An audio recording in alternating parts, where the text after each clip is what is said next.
Hi guys, bro YouTube channel എല്ലാവർക്കും സ്വന്തം Bigg Boss Malayalam season 7 second week എവിക്ഷനിലേക്കുള്ള വാശേറി വോട്ടിംഗ് പോരാട്ടമാണ് ഇപ്പോൾ ഹോട്ട്സ്റ്റാർ നടക്കുന്നത്. നമ്മളൊന്ന് ബുധനാഴ്ച രാത്രി 7 മണി വരെയുള്ള റൺ ഒഫീഷ്യൽ വോട്ടിംഗ് സ്റ്റാറ്റസാണ് പുറത്തു വിടാൻ പോകുന്നത്. നമ്മുടെ മുമ്പിൽ 11 മത്സരാർത്ഥികളാണുള്ളത്. അതുകൊണ്ട് തന്നെ ഇഞ്ചോടിഞ്ച് മത്സരമാണ് ഓരോ മത്സരാർത്ഥികൾ നടത്തിക്കൊണ്ടിരിക്കുന്നത്. അതുകൊണ്ട് നിങ്ങളുടെ വോട്ടിംഗ് വളരെ നിർണായകമാണ്. നിങ്ങൾക്ക് ഇഷ്ടപ്പെട്ട മത്സരാർത്ഥികൾക്ക് വേണ്ടി നിങ്ങൾ ഹോട്ട്സ്റ്റാർ കയറി തന്നെ വോട്ട് ചെയ്യുക. അതോടൊപ്പം വരുമണിക്കുള്ള കൃത്യമായ വോട്ടിംഗ് വിവരങ്ങളും ബിഗ് ബോസ് ബന്ധപ്പെട്ട എല്ലാ ന്യൂസും അറിയാൻ നമ്മുടെ ചാനൽ സന്ദർശിക്കും. ചാനൽ സബ്സ്ക്രൈബ് ചെയ്യുന്നില്ല, ദയവേത് ചാനൽ സബ്സ്ക്രൈബ് ചെയ്ത് കാണാം. ഏതായാലും ഇന്ന് രാത്രി 7 മണിയുടെ വോട്ടിംഗ് റിസൾട്ടിൽ ഒന്നാം പൊസിഷൻ ഷാനവാസാണ് തിരിച്ചു പിടിച്ചിരിക്കുന്നത്. ഷാനവാസ് അനിമോളിൽ നിന്ന് തൻ്റെ ഒന്നാം പൊസിഷൻ തിരിച്ചു പിടിച്ചിരിക്കുകയാണ്. ഇപ്പോൾ അനിമോളുമായി ബഹുദൂരം മുന്നിലാണ് ഷാനവാസ്. 5006 എന്ന കൂറ്റം വോട്ടിൻ്റെ ബലത്തിലാണ് ഒന്നാം പൊസിഷൻ തിരിച്ചു പിടിച്ചത്. രണ്ടാം പൊസിഷനിലേക്ക് അനിമോൾ വീഴുകയാണ് ചെയ്തിരിക്കുന്നത്. ഇഞ്ചോടിഞ്ച് പോരാട്ടം നടത്തിയെങ്കിലും ഇപ്പോൾ വളരെ വോട്ടിൻ്റെ വ്യത്യാസത്തിലാണ് രണ്ടാം പൊസിഷനിലേക്ക് താഴെപ്പെട്ടത്. ഇപ്പോൾ ആ 4790 വോട്ട് നേടി രണ്ടാം പൊസിഷനാണ് ഉള്ളത്. മൂന്നാം പൊസിഷനിൽ ജിസേൽ തക്രാനാണ് ഉള്ളത്. ജിസേൽ ഇപ്പോൾ അനിമോളുമായി ഏകദേശം ഇഞ്ചോടിഞ്ച് പോരാട്ടത്തിനുള്ള ശ്രമത്തിലാണ്.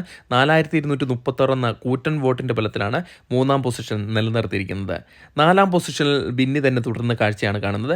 ബിന്നി ഇപ്പോൾ നല്ലൊരു മുന്നേറ്റമാണ് നടത്തിക്കൊണ്ടിരിക്കുന്നത്. 3934 എന്ന കൂറ്റം വോട്ടിലാണ് തൻ്റെ നാലാം പൊസിഷൻ തിരിച്ചു പിടിച്ചത്. അഞ്ചാം പൊസിഷനിൽ നൂറ ആദില സൽക്കിമാണ് ഉള്ളത്.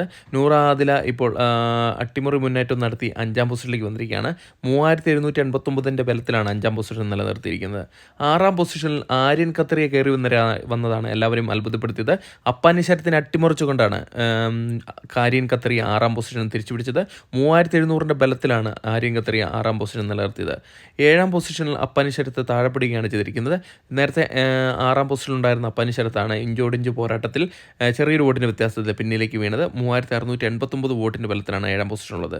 എട്ടാം പൊസിഷനിൽ നെവിൻ തന്നെ തുടരുന്ന കാഴ്ചയാണുള്ളത്. നെവിൻ ഇപ്പോൾ നല്ലൊരു വോട്ടിംഗ് മുന്നേറ്റമാണ് നടത്തിക്കൊണ്ടിരുന്നത്. ബിഗ് ബോസ് ഹൗസിലെ പ്രകടനത്തെ ആസ്പദമാക്കി നെവിന് വോട്ടിംഗ് മുന്നേറ്റം കൂടി വരികയാണ്. 3600 ബലത്തിലാണ് ഇപ്പോൾ എട്ടാം പൊസിഷൻ നിലനിർത്തിയിരിക്കുന്നത്. ഒമ്പതാം പൊസിഷനിൽ അക്ബറാണ് തുടരുന്നത്. അക്ബർ വോട്ടിങ്ങിൻ്റെ തുടക്കത്തിൽ നടത്തിയൊരു മുന്നേറ്റം ഇപ്പോൾ നടത്തിക്കാണുന്നില്ല. എന്നിരുന്നാൽ കൂടെ അത്യാവശ്യം കുഴപ്പമില്ലാത്തൊരു വോട്ടിംഗ് പാറ്റേണുമായിട്ട് മുന്നേറുകയാണ്. 3589 വോട്ടിൻ്റെ ബലത്തിലാണ് ഇപ്പോൾ അക്ബർ ഒമ്പതാം പൊസിഷനുള്ളത്. പത്താം പൊസിഷനിൽ ഷൈത്തിയാണുള്ളത്. ഒരു ഘട്ടത്തിൽ ഏറ്റവും ലാസ്റ്റ് പൊസിഷൻ ഉണ്ടായിരുന്ന ഷൈത്തിയായിരുന്നു. ഇന്ന് രാവിലത്തോടെ നല്ലൊരു വോട്ടിംഗ് നടത്തി 3344 വോട്ടിൻ്റെ ബലത്തിൽ പത്താം പൊസിഷൻ കയറി വന്നത്. ഇപ്പോൾ ആ പൊസിഷൻ നിലനിർത്തിയിരിക്കുകയാണ്. 11ാം പൊസിഷനിൽ RJ ബെൻസിയാണുള്ളത്. RJ ബെൻസി ഒരിടയ്ക്ക് 10ാം പൊസിഷനായിരുന്നെങ്കിലും ഇന്ന് രാവിലെ തൊട്ട് പിന്നിലേക്ക് വന്നിരിക്കുകയാണ്. ഇപ്പോൾ ഇഞ്ചോടിഞ്ച് പോരാട്ടമാണ് ശൈത്യ സന്തോഷമായിട്ട് നടക്കുന്നത്. 3289 വോട്ട് നേടി 11ാം പൊസിഷനാണുള്ളത്. വരുമണിക്കൂറുള്ള വോട്ടിംഗ് ഇവർക്ക് രണ്ടുപേർക്കും വളരെ നിർണായകമാണ്.